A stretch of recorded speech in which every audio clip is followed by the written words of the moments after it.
사도신경 고백하시겠습니다.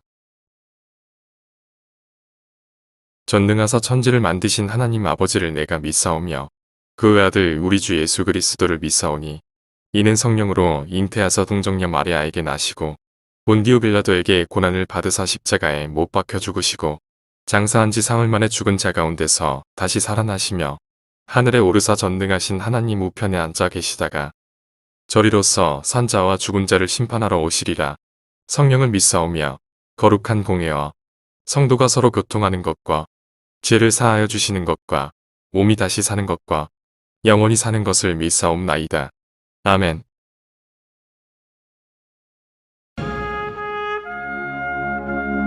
살아계신 하나님 아버지, 하나님을 섬긴다고 하면서도 죄악을 사랑하고 마음에 원하는 길을 따라 살던 우리를 용서하시옵소서. 이제 회복시키시고 치유하시는 예수님의 보혈로 우리를 정결케 하옵시고 성령의 능력으로 기름 부으사 만민을 위하여 일어나게 하시옵소서. 흰옷을 입은 하나님의 거룩한 백성들이 이 땅 가득하게 일어나 열방을 향하여 행진에 나아가게 하시옵소서. 주여, 주의 일을 이 수년 내에 부응케 하시옵소서. 이 수년 내에 나타내시옵소서. 진노 중에라도 긍휼을 잊지 마시옵소서. 이 땅에 화구함을 벗어서 하늘의 하나님 긍휼을 베푸시는 주여, 우리의 죄악 용서하소서. 이 땅도 쳐주소서. 이제 우리 모두 하나 되어 이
여러분 반갑습니다.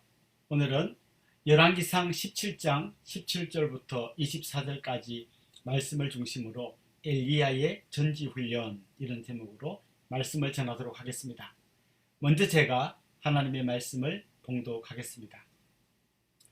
이 일 후에 그 집 주인 되는 여인의 아들이 병들어 증세가 심히 위중하다가 숨이 끊어진지라. 여인이 엘리야에게 이르되 하나님의 사람이여 당신이 나와 더불어 무슨 상관이 있기로 내 죄를 생각나게 하고 또 내 아들을 죽게 하려고 내게 오셨나이까. 엘리야가 그에게 그의 아들을 달라 하여 그를 그 여인의 품에서 받아 안고 자기가 거처하는 다락에 올라가서 자기 침상에 누이고 여호와께 부르짖어 이르되 내 하나님 여호와여 주께서 또 내가 우고하는 집 과부에게 재앙을 내리사 그 아들이 죽게 하셨나이까 하고 그 아이 위에 몸을 3번 펴서 엎드리고 여호와께 부르짖어 이르되 내 하나님 여호와여 원하건대 이 아이의 혼으로 그의 몸에 돌아오게 하옵소서 하니 여호와께서 엘리야의 소리를 들으심으로 그 아이의 혼이 몸으로 돌아오고 살아난지라. 엘리야가 그 아이를 안고 다락방에서 방으로 내려가서 그의 어머니에게 주며 이르되 보라 내 아들이 살아났느니라. 여인이 엘리야에게 이르되 내가 이제야 당신은 하나님의 사람이시오 당신의 입에 있는 여호와의 말씀이 진실한 줄 아노라 하니라. 아멘. 우리나라 선수들이 세계 대회에 나가서 가장 뛰어난 기량을 발휘하는 종목이 있습니다. 그 중에 하나가 양궁인데요. 양궁은 거의 우리나라가 세계를 휩쓸다시피 하죠. 그런데 그렇게 우리나라 선수들이 양궁에서 뛰어난 기량을 발휘하는 것은 우연이 아닙니다. 굉장히 혹독한 훈련이 있다고 들었습니다. 시끄러운 관중들의 응원이 흔들리지 않기 위해서 비슷한 환경을 만들어 놓고 막 시끄럽게 해놓은 다음에 거기서 활을 쏘게 만든다고 합니다. 또 어떨 때는 군부대에 들어가서 아주 힘든 체력 훈련을 통과하게 한다고 합니다. 또 이 멘탈을 강하게 하기 위해서 공동묘지에 간다든지 좀 끔찍하긴 한데요. 뱀이 위로 지나가게 한다든지 하는 이런 아주 극한의 훈련도 한다고 합니다. 그래서 이 선수들은 체력, 담력, 또 뭐 관중들의 환호 소리 이런 게 흔들리지 않고 자기 실력을 유감없이 발휘할 수 있게 그렇게 훈련을 한다고 합니다. 그런 훈련을 거치고 난 다음에야 그들이 세계적인 선수로 거듭나게 되는 것입니다.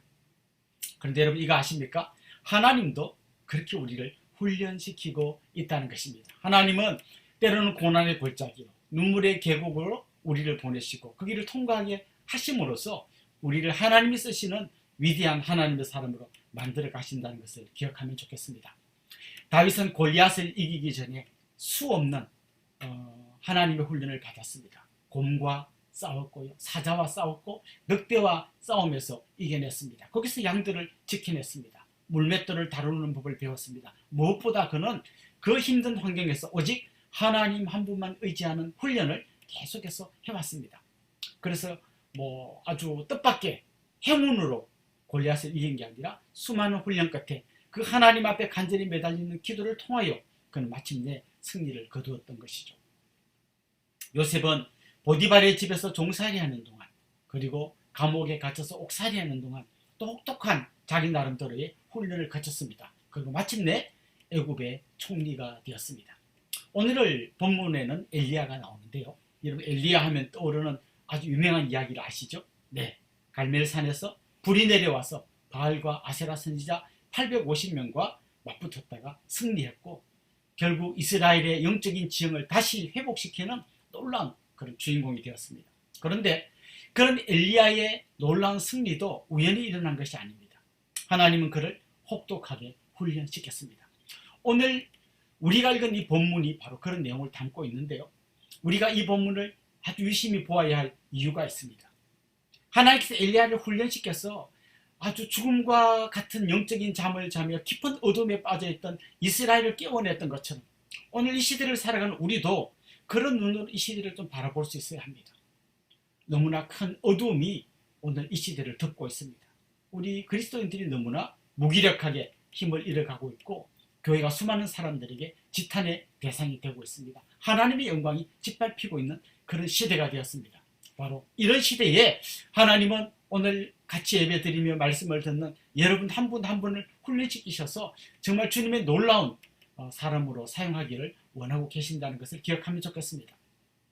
열왕기상 17장 말씀에 보면 오늘 우리가 읽었던 본문 앞부분에는 또 아주 놀라운 기적이 일어납니다. 하나님께서 엘리야를 우상 숭배의 본산이라고 할 수 있는 시돈 땅으로 보냅니다. 거기는 바알 숭배의 본부라고 할 수 있습니다. 하나님 놀랍게도 그를 바울 숭배의 본산인 시돈 땅으로 인도해 가십니다. 바알이 어떤 신입니까? 비를 주관한다고 사람들이 믿었죠. 그런데 그렇게 비를 주관한다고 믿었던 바알 신앙의 본산지 시돈 사람들도 정말 제대로 비가 오지 않아서 굉장히 힘든 상황 가운데 있었습니다. 그때 하나님은 엘리야를 한 과부의 집에 보내셨고 그를 통하여 그를 먹이셨습니다. 과부는 마지막 남은 밀가루와 기름으로 엘리야를 대접했는데요. 결국 그 가뭄이 끝날 때까지 그 집에 빵이 떨어지지 않는, 밀가루가 떨어지지 않는 그런 놀라운 역사가 일어났습니다. 여기까지 이야기가 끝났으면 정말 해피엔딩일 것입니다. 그런데 오늘 우리가 읽은 이 본문에는 굉장히 어두운 이야기가 등장합니다. 그 과부에게는 외아들이 있었습니다. 여러분, 과부와 외아들이 어떤 관계인지 한번 상상해 보십시오. 남편은 먼저 돌아가셨고 이제 이 과부는 이 아들 하나를 바라보면서 살고 있습니다. 이 아들은 과부의 전부입니다. 과부의 생명과도 맞바꿀 수 있는 너무나 소중한 존재입니다. 그런데 그 아들이 그만 죽어버렸습니다. 그 너무나 답답한 어두움의 이야기가 오늘 본문에 나와 있습니다. 아마 과부는 이렇게 탄식했을 겁니다. 하나님의 선지자를 잘생긴 대가가 이거란 말입니까? 이거 너무하지 않습니까? 엘리야도 그런 질문을 던졌습니다. 하나님, 내가 우거하는 집 이 과부에게 재앙을 내리시고 그 아들이 죽게 하시면 어떻게 되는 겁니까? 엘리야도 탄식하는 그런 장면이 오늘 본문에 나옵니다. 그런데 여러분, 놀랍게도 오늘 본문의 마지막은 어떻게 끝나는지 아십니까? 과부가 이렇게 고백합니다. 이제야 당신은 하나님의 사람이시오 당신의 입에 있는 여호와의 말씀이 진실한 줄 아노라. 이게 사실 오늘 본문의 마지막 대미를 장식하고 있습니다. 그 과부의 외아들이 죽은 슬픈 이야기가 어떻게 이렇게 아름다운 이야기로 끝날까요? 하나님은 거기서 엘리야를 굉장히 고강도로 훈련시키고 있습니다. 그 엘리야의 이야기를 읽다 보면 하나님이 우리에게 부흥의 역사를 가져올 때 이런 과정을 거치게 하시겠구나 라는 것을 알 수 있습니다. 크게 세 가지 단계를 거쳐가는데요. 우리 같이 한번 말씀 안으로 들어가 보면 좋겠습니다. 첫 번째 우리가 보아야 할 것은 바로 엘리야의 탄식입니다. 탄식이 뭡니까? 이 과부의 문제를 자기의 문제로 가져오는 거예요. 하나님, 어떻게 내가 사는 이 집에, 이 과부 집에 이런 일이 일어날 수 있습니까? 안타까워하는 그 탄식의 이야기가 오늘 본문에 나옵니다. 그렇습니다, 여러분. 엘리야는 자기 개인적으로 볼 때는 굶주리지 않았어요. 자기는 최소한 하나님과 아름다운 관계를 유지하고 있었습니다. 그러나 그걸로는 부족했습니다. 하나님께서는 정말 더 큰 것을 원하고 계셨는데요. 엘리야가 탄식하기를 원하셨습니다. 무슨 말인가 하면 이스라엘 민족의 그 신앙이 바닥에 떨어진 이 문제를 나는 괜찮아, 나는 하나님과의 관계가 좋아, 그렇게 끝나는 게 아니라 이 민족의 문제를 자기의 문제로 안고 탄식하기를 하나님은 원하고 계셨습니다. 느헤미야는 수상궁에서 편안하게 지냈지만 자기 민족이 포로의 자리에서 돌아간 이후에 그 예루살렘 성이 다 무너지고 황폐해진 그곳에서 고생한다는 이야기를 듣고 그 민족의 문제를 자기의 문제로 가지고 왔습니다. 그걸 자기 가슴에 품고 탄식했습니다. 오늘 이 시대 우리 한국의 기독교를 보면서 안타까운 게 그겁니다. 너무 개인화되어 있어요. 내가 하나님 잘 섬기면 되고, 그냥 예배 드릴 때 예배 누가 왔는지, 그들이 무슨 문제를 갖고 있는지, 그들이 무엇 때문에 울고 있는지 전혀 관심이 없습니다. 내가 하나님과 관계를 잘 맺으면 되고 나만 잘하면 되는 것 같은 너무나 자기중심적인 신앙에 빠져 있습니다. 이 시대의 아픔을 전혀 자기가 공감하지 못합니다. 그러나 지금 여러분, 우리가 해야 될 게 바로 이겁니다. 이 시대의 아픔을 나의 아픔으로 갖고 와야 됩니다. 지금 우리 한국교회 문제를 내 문제로 가지고 와야 합니다. 이 땅의 사람들의 눈물을 내 눈물로 가지고 와야 합니다. 지금 러시아가 우크라이나를 침공했다는 이 이야기를 정말 내 문제로 느껴야 합니다. 지금 동해안에 곳곳에 산불이 나고 수많은 이재민이 발생했다는 이야기를 그냥 남의 이야기로 들어서는 안 됩니다. 이걸 내 문제로 가지고 와서 탄식할 때 저 북한의 수용소에서 죽어가는 수많은 그리스도인들의 이야기를 내무질 않고 탄식할 때 여기서부터 하나님의 역사가 시작되는 것입니다. 두 번째, 오늘 본문에서 우리가 눈여겨보아야 할 중요한 주제는 말씀입니다. 열왕기상 17장을 끌고 가는 중요한 키워드가 바로 말씀입니다. 가장 중요한 게 늘 여호와의 말씀이에요. 여호와의 말씀이 엘리야에게 임했습니다. 여호와의 말씀대로 엘리야는 그리 시내가에 머물렀습니다. 여호와의 말씀이 엘리야에게 임해서 그 시돈의 사르밧 과부에게로 갔습니다. 여호와의 말씀대로 순종해서 갔습니다. 여호와의 말씀대로 가루와 기름이 떨어지지 않게 되었습니다. 그리고 오늘 본문 아름답게 마무리되면서 이 여인의 마지막 고백이 뭡니까? 이제야 여호와의 말씀이 진실인 것을 알겠다 하였습니다. 어느 시대든지 영적 부흥이 찾아올 때는 공통적으로 일어나는 현상이 있습니다. 바로 바른 말씀이 선포되어지고 그 말씀에 순종하는 일들이 일어나기 시작한다는 것입니다.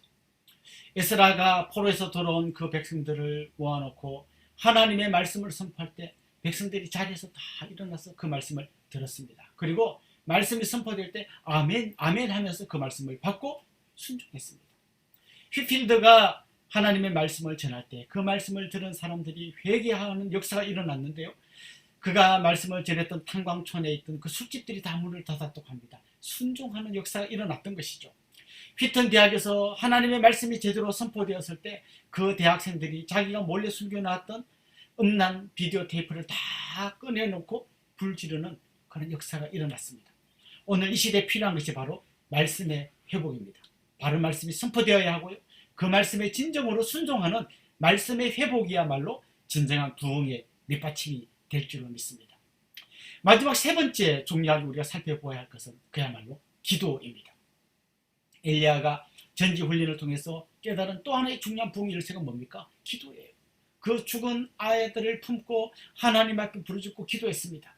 그 기도야말로 죽음 가운데 생명이 찾아오며 절망 가운데 기쁨이 찾아오는 핵심 열쇠라는 것을 그가 전지훈련을 통해서 배웠습니다.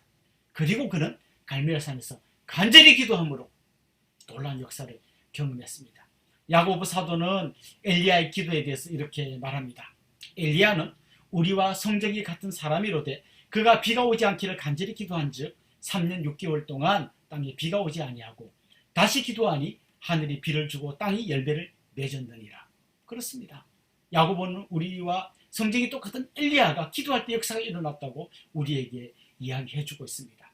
사랑하는 우리 믿음의 동력자 여러분, 힘든 시기를 통과하고 있습니다. 그러나 저는 이 시기야말로 하나님이 우리를 훈련시키는 너무나 소중한 전지훈련의 시간이라고 믿습니다. 하나님 앞에 나아갑시다. 하나님의 이 훈련에 참여합시다. 같이 기도하고 말씀 앞에 서고 이 민족의 문제를 같이 내 문제로 안고 탄식하면서 하나님께 나아갈 때 하나님이 여러분 한 분 한 분을 통해서 여러분 가정에, 여러분 교회에, 이 땅에 놀라운 부흥의 역사를 허락하실 줄로 믿습니다. 여러분 모두가 그 놀라운 하나님의 역사에 동참하는 주인공들이 될 수 있기를 주님의 이름으로 축원합니다. 다음 화면에 나타날 기도 제목을 가지고 다 같이 1분간 기도하는 시간 갖겠습니다. 기도하시겠습니다.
우리 주 예수 그리스도의 은혜와 하나님 우리 아버지의 극진하신 사랑과 성령님의 감화, 감동, 위로, 교통 충만하시니 우리 현대기아차 연구소의 사랑하는 믿음의 동력자들과 그 가정 위에, 섬기시는 교회 위에 이제로부터 영원토록 함께 있을지어다. 아멘.